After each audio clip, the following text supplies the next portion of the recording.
Perkenalkan, nama saya Yeremias Alifani Syukur. Pada kesempatan kali ini saya akan mempresentasikan berkaitan dengan tindakan pidana korupsi dalam peraturan perundang-undangan di Indonesia. Yang pertama terkait sejarah pemberantasan tindak pidana korupsi. Sejarah pemberantasan korupsi merupakan tonggak penting dalam pemerintahan sebuah negara.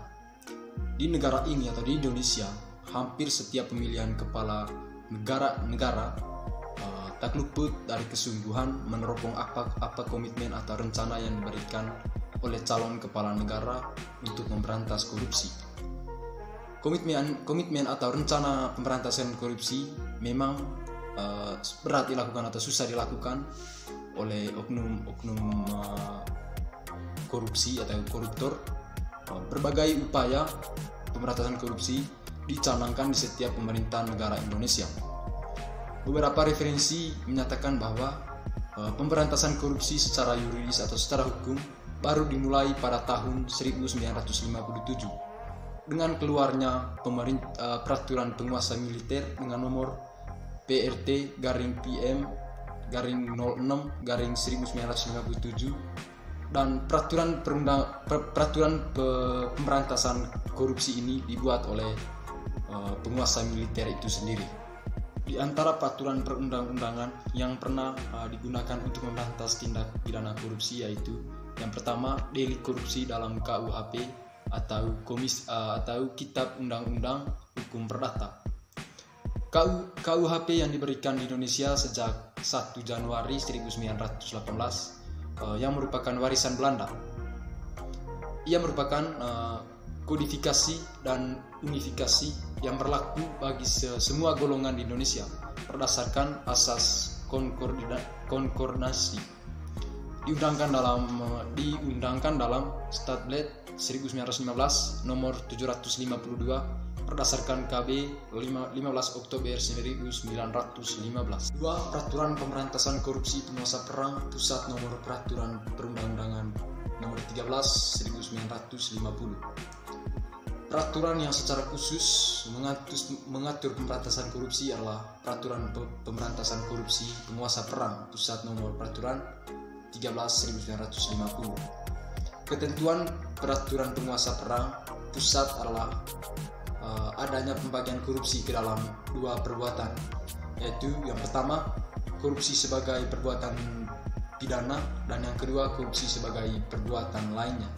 Undang-Undang Nomor 24 Tahun 1960 tentang Tindak Pidana Korupsi.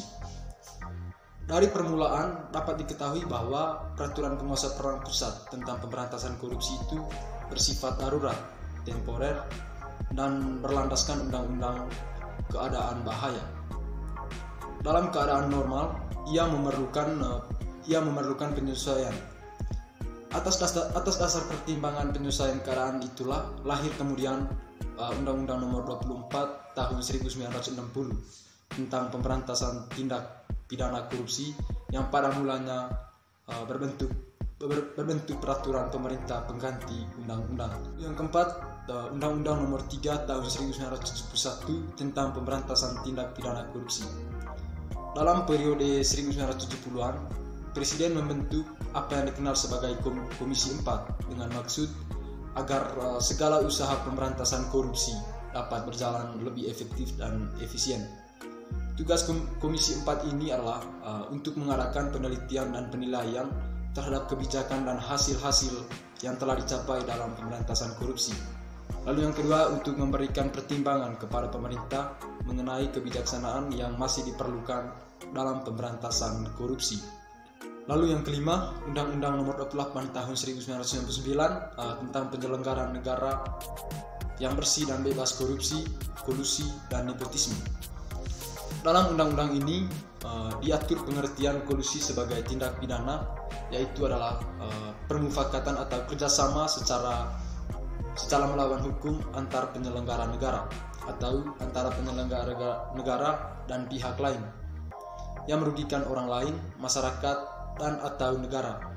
Sedangkan tindak pidana nepotisme didefinisikan sebagai setiap perbuatan penyelenggaraan negara secara melawan hukum yang menguntungkan kepentingan keluarganya atau demi kepentingan pribadi dan kroninya di atas kepentingan masyarakat, bangsa, dan negara. Keenam, TAP MPR nomor 11 garing MPR garing 1998 tentang penyelenggara negara yang bersih dan bebas korupsi, kolusi, dan nepotisme. Seiring dengan gerakan reformasi yang timbul dari ketidakpuasan rakyat atas kekuasaan Orde Baru selama hampir 32 tahun, keinginan untuk menyusun tatanan kehidupan baru menuju masyarakat madani berkembang di Indonesia. Melalui penyelenggara sidang umum istimewa MPR, disusunlah TAP nomor 10 garing MPR garing 1998 tentang penyelenggaraan negara yang bersih dan bebas kolusi, korupsi, dan nepotisme. TAP MPR ini dalamnya memuat banyak amanat untuk membentuk perundang-undangan yang akan mengawal pembangunan Orde Reformasi. Yang berikut Undang-Undang Nomor 31 Tahun 1999 tentang Pemberantasan Tindak Pidana Korupsi.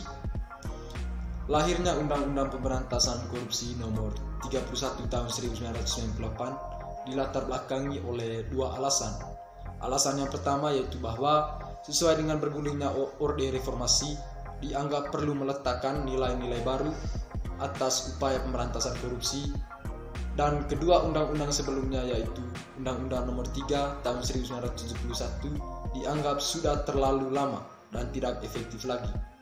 Harapan masyarakat bahwa undang-undang baru ini akan lebih tegas dan efektif dan sangat besar. Lalu yang ke-8, Undang-Undang Nomor 20 tahun 2001 tentang perubahan atas Undang-Undang Nomor 31 Tahun 1999 tentang pemberantasan tindak pidana korupsi. Undang-Undang Nomor 20 Tahun 2001 ini merupakan undang-undang yang lahir semata untuk memperbaiki kelemahan dan kekurangan Undang-Undang Nomor 31 Tahun 1999 tentang pemberantasan tindak pidana korupsi. Lalu yang ke-9, Undang-Undang Nomor 30 Tahun 2002 tentang Komisi Pemberantasan Tindak Pidana Korupsi. Secara historis, tuntutan dibentuknya KPK adalah sebagai bentuk ketidakpercayaan masyarakat atas kinerja kepolisian dan kejaksaan dalam memberantas korupsi. Kedua institusi ini terlanjur dianggap masyarakat sebagai tempat terjadinya korupsi baru, baik dalam penanganan perkara-perkara korupsi maupun dalam penanganan perkara-perkara lainnya. 10. Undang-Undang Nomor 7 Tahun 2006 tentang pengesahan United Nations Convention Against Corruption tahun 2003. Pemerintah Indonesia yang menggalakkan pemberantasan korupsi merasa perlu berpartisipasi memperkuat United Nations Convention Against Corruption oleh karena melalui Undang-Undang Nomor 7 Tahun 2006. Ratifikasi dikecualikan terhadap ketentuan pasal 66 ayat 2 tentang penyelesaian sengketa. Diajukannya persyaratan terhadap pasal 66 ayat 2 adalah berdasarkan pada prinsip untuk tidak menerima kewajiban dalam pengajuan perselisihan kepada Mahkamah Internasional kecuali dengan kesepakatan para pihak. Berikut Peraturan Pemerintah Nomor 71 Tahun 2000 tentang peran serta masyarakat dan pemberian penghargaan dalam pencegahan dan pemberantasan tindak pidana korupsi. Peraturan Pemerintah Nomor 7 Tahun 2000 Nomor 71 Tahun 2000 dibentuk untuk mengatur lebih jauh serta tata cara pelaksanaan peran serta masyarakat, sehingga apa yang diatur di dalam undang-undang dan peraturan pemerintah tersebut pada dasarnya memberi hak kepada masyarakat untuk mencari, memperoleh, dan memberikan informasi tentang korupsi serta menyampaikan saran dan pendapat maupun pengaduan kepada penegak hukum. Lalu yang terakhir, Instruksi Presiden Nomor 5 Tahun 2004 tentang percepatan pemberantasan korupsi. Melalui Inpres ini, Presiden merasa perlu memberi instruksi khusus untuk membantu KPK dalam penyelenggaraan laporan, pendaftaran, pengumuman, dan pemeriksaan LHKPN atau laporan harta kekayaan penyelenggara negara. Baik, itu saja presentasi yang saya sampaikan pada kesempatan ini. Atas perhatiannya, saya ucapkan terima kasih.